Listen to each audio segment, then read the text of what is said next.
అశోక్ హోటల్లో ఉన్నాము. షూటింగ్ కూడా మమ్మల్ని ఇక్కడ బెంగళూరు అశోక్ హోటల్లో అట్లా చెప్పండి అదే ఉన్నాము. ఈ షూటింగ్ ఒక 5 రోజులు వాళ్ళు బుక్ చేశారు. 5 రోజులు లేదా 1 వీక్ అనుకో. 1 వీక్ షూటింగ్ బుక్ చేశారు. మేము థియేటర్ షూటింగ్ వచ్చాము. మా షూటింగ్ అయిపోయింది. మంచి రూములు, మంచి ఫుడ్, స్విమ్మింగ్ పూలు, మంచి ఫుడ్ అంతా ఉంది. ఈ వాటర్ బాగానే ఉంది. ఈ వాటర్లో నేను ఉంటాను అన్నానుకోండి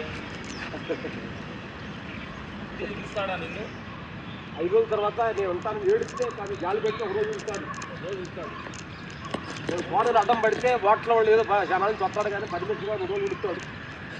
చివరికి దాన్ని ఏ రకంగా చెప్పి నీకు మొత్తం లిస్ట్ అయినా అప్పుడు ఏమనుకుంటారంటే అసలు ఫోన్ అంటే ఏమనుకుంటారంటే థియేటర్ని అతని మైండ్ సెట్ సరిలేదని.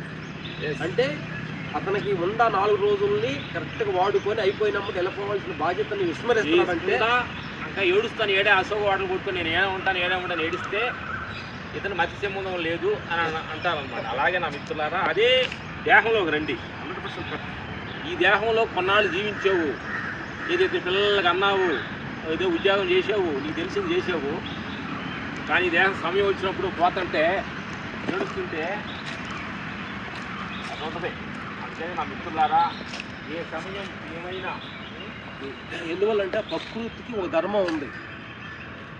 ఆ ధర్మాన్ని విశ్రమిస్తానికి ప్రపంచంలో ఎవరు వల్ల కాల. బుద్ధుడు, రమణులు వీళ్ళందరూ ప్రకృతిని అనుసరిస్తూ వెళ్ళారు తప్ప ప్రకృతి వ్యతిరేకంగా ఏది ఇంతవరకు చరిత్ర లేదు. కాబట్టి మనకంటే నీలో ఉండ ఈ దేహంలో ఉండ లిమిట్ చైతన్యం కంటే అనంతమైన చైతన్యం ఇంకోటి ఉంది.